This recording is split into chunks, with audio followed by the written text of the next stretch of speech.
Hello guys, welcome to our channel. This is Teja. ప్రస్తుతం మనతో పాటు సీనియర్ జర్నలిస్ట్ తాము బాలాజీ గారు ఉన్నారు. నమస్తే సార్. నమస్తే. సో సలార్ మూవీ చాలా రసవత్తరంగా రిలీజ్ అయింది చాలా థియేటర్స్లో. సో ఈ మూవీతో బెనిఫిట్ షోలు పడి చాలా ఇయర్స్ అవుతుంది. సో మూవీ విశేషాలు ఏంటి, ఎలా ఉంది సార్ మూవీ? ఈ మూవీకి రెస్పాన్స్ బిగినింగ్లో చూస్తే చాలా విపరీతంగా ఉంది రెస్పాన్స్. అర్ధరాత్రి నుంచి పోస్టులు పెట్టేస్తున్నారు సోషల్ మీడియాలో. ముఖ్యంగా యూఎస్లో ముందే రిలీజ్ అవ్వడం, దానివల్ల అక్కడి నుంచి కూడా పోస్టులు పెట్టారు. ఇక్కడ కూడా ఒక 20 థియేటర్ల పైన అర్ధరాత్రి నుంచి స్టార్ట్ అయింది, 1 గంట నుంచి. సో ఇక మూవీలోకి వెళ్తే ప్రధానంగా దీంట్లో కాస్టింగ్ వచ్చి ప్రభాసు, పృథ్వీరాజ్ సుకుమారన్, జగపతి బాబు, శృతి హాసన్, ఈశ్వరిరావు, వీళ్ళు ప్రధానంగా. ఇక టెక్నీషియన్ల విషయానికి వస్తే ప్రశాంత్ నీల్ డైరెక్టరు, హొంబలే ఫిల్మ్స్, విజయ్ కిరంగదూర్ కన్నడ ఆయన, సో తను ప్రొడ్యూసరు. భువన్ గౌడ్ గతంలో కేజీఎఫ్కి చేసిన కెమెరామ్యాన్.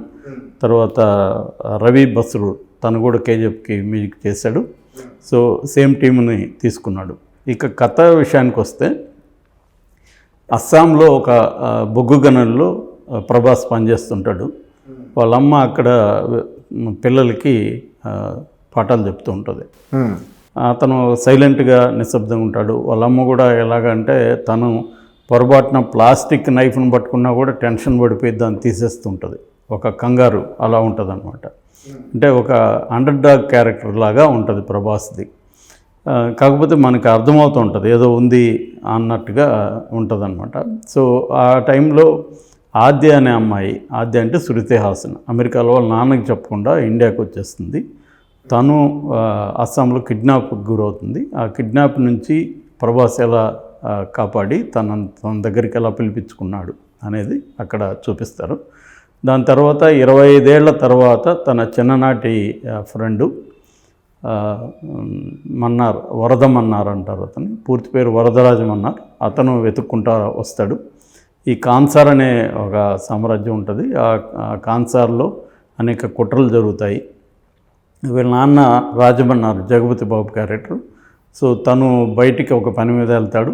సో తను వెళ్ళినప్పుడు ఆ సామంతరాజులు వాళ్ళు కుట్ర చేసి అప్పటి వరకు ఉన్న యుద్ధ విరమణ ఒప్పందం, దాన్నే సీజ్ ఫైర్, సినిమా పేరే సలార్ ద సీజ్ ఫైర్ కదా.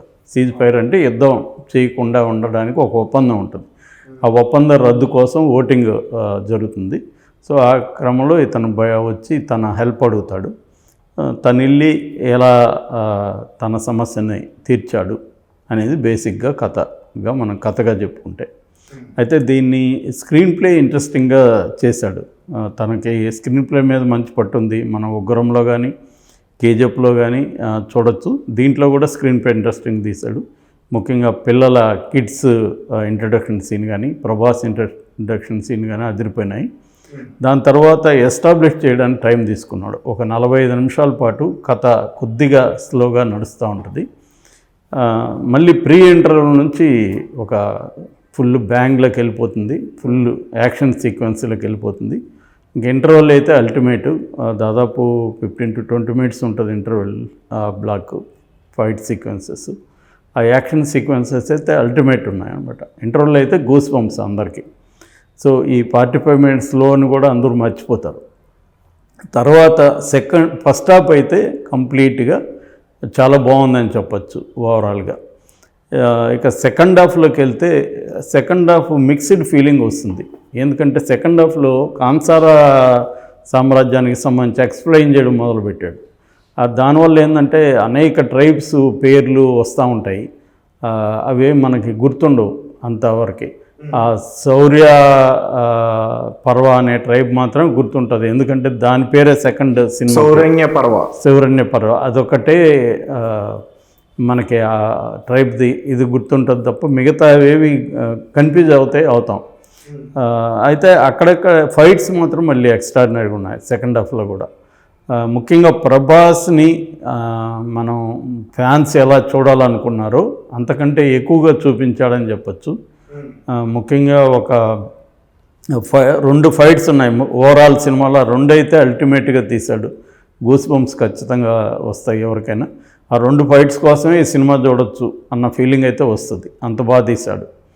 సో అంటే ఈ ప్రభాస్ని ఈ మధ్య కాలంలో ఇలా ఎవరు ఎలివేట్ చేయలేదు.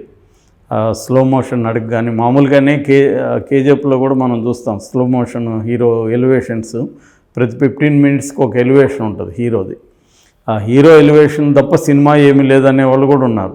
దీంట్లో కూడా ప్రభాస్ని అలా ఎలివేట్ చేస్తూ వచ్చాడు. ఒక అండర్ డాగ్గా చూపించి అతన్ని ఎలివేట్ చేయడం అనేది బాగా ఆ స్కీమ్ బాగా వర్కౌట్ అయింది దీంట్లో.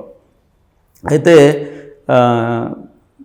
కథగా ఎమోషనల్ పరంగా తీసుకున్నప్పుడు అంత గొప్పగా లేదని చెప్పాలి. అంటే మనం బాహుబలి ఇలాగా మనకు అన్నీ గుర్తుంటాయి కదా ఎమోషన్స్, ఇది అంతా లేదు. ఎందుకంటే ఇది హీరో సినిమా కాదు, hero friend cinema. Hero friend కోసం హీరో చేసేదే కదా మొత్తం పోరాటం. అందువల్ల మనం కనెక్ట్ అవ్వడం కొద్దిగా కష్టం అవుతుంది. అంటే ఏదో వీళ్ళకిద్దరికి ఏదో హిడెన్ అజెండా ఉంది అనేది చూపిస్తారు కానీ అది చెప్పడు. ఎందుకంటే అది నెక్స్ట్ సినిమాలో వాడడం కోసం ఇది పెట్టినట్టుగా కనబడుతుంది. అందువల్ల ఏమవుతుందంటే సెకండ్ హాఫ్లో ఆ ఎమోషన్స్తో కనెక్ట్ అవ్వడం కొద్దిగా ఇబ్బంది. మామూలుగా మాస్ ఆడియన్స్ అయితే ఈ ఫైట్స్కి దీనికి కనెక్ట్ అయిపోయి ఎంజాయ్ చేస్తున్నారు. అయితే ఒక మంచి సినిమా చూడాలని ఫీల్తో వెళ్ళిన వాళ్ళు, ఎక్స్పెక్టేషన్తో వెళ్ళిన వాళ్ళు, ఎందుకంటే ఇది ఎమోషనల్ సినిమా అని ప్రశాంత్ నీళ్ళు అనేక సార్లు చెప్పాడు ఆ ఇంటర్వ్యూలో. కానీ ఆయన చెప్పిన స్థాయిలో ఎమోషన్స్ మనకు కనెక్ట్ అవ్వవు.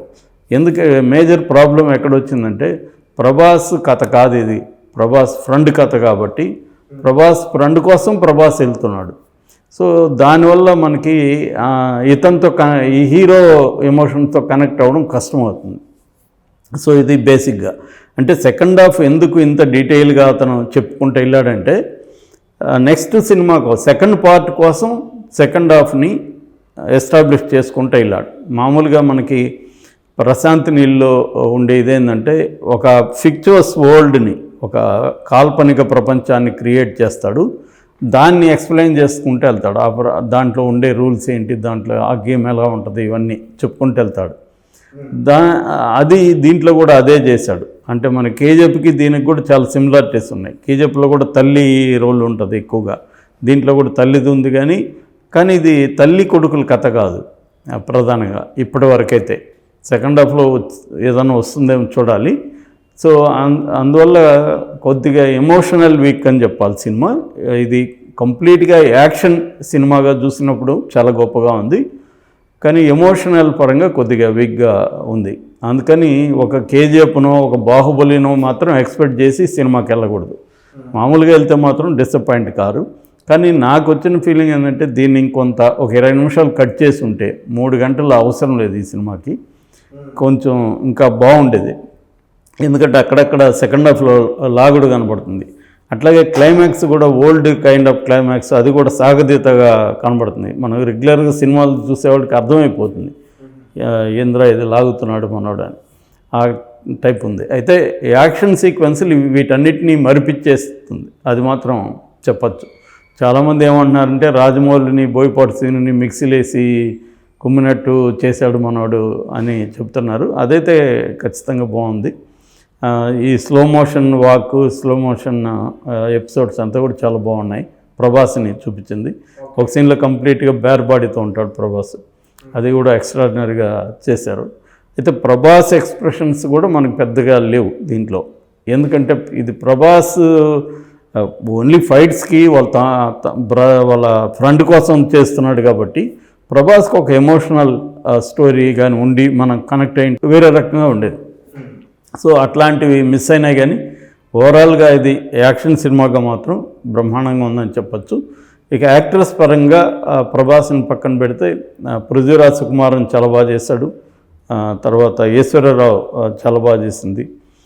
ఈ అమ్మాయి పర్వాలేదు, ఆ అమ్మాయికి పెద్ద అంటే చిన్న టర్నింగ్ తిప్పే క్యారెక్టర్ అమ్మాయిది అది, బట్ అంత గొప్పగా అమ్మాయి అయితే చేయలేదు. ఇక జగపతి బాబు మామూలే. అట్లాగే చాలామంది ఆర్టిస్టులు దీంట్లో ఉన్నారు, మనం చూస్తే గుర్తుపడతాం, వాళ్ళని పేర్లు గుర్తుండవు కానీ.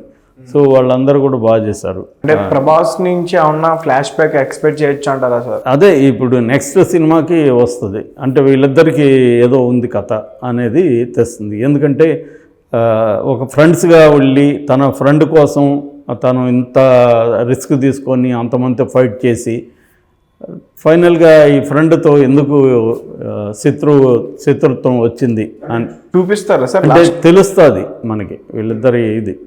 సో అది బేసిక్గా ఈ సినిమాలో ఉంది. సో ఓవరాల్గా ఏంటంటే యాక్ట్రెస్ పెర్ఫార్మెన్స్ బాగుంది. ఫస్ట్ చెప్పుకోవాల్సింది అయితే హైలైట్ అయితే action sequences, next actors, BGM కూడా కొన్ని చోట్ల ఇంకా బాగుంటే బాగుందన్న ఫీలింగ్ అయితే వస్తుంది. మనకి కేజీఎఫ్లో ఉన్నంత బీజిఎం ఎఫెక్ట్ దీంట్లో రాలేదు. అక్కడక్కడ బాగుంది, అక్కడక్కడ వీక్గా ఉంది. కెమెరా వర్క్ చాలా బాగుంది.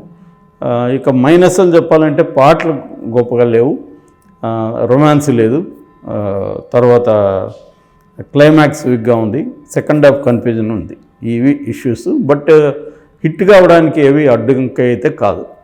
సో ఖచ్చితంగా హిట్ సినిమా ఇది. మన అనిమల్ రేంజ్ని దాటేస్తుంది ఖచ్చితంగా. ఇది హిందీలో కానీ ఎక్కిందంటే ఇంక చెప్పలేము. ఖచ్చితంగా అయితే హిట్ సినిమా. ప్రభాస్ ఫ్యాన్స్ అయితే మాత్రం వాళ్ళకైతే పండగ, మాస్ ఆడియన్స్కి కూడా పండగ. ఇది క్లాస్ ఆడియన్స్ ఎట్లా కనెక్ట్ అవుతారనేది చూడాలి. ఏదేమైనా నా rating 3/5. Okay sir, thank you so much.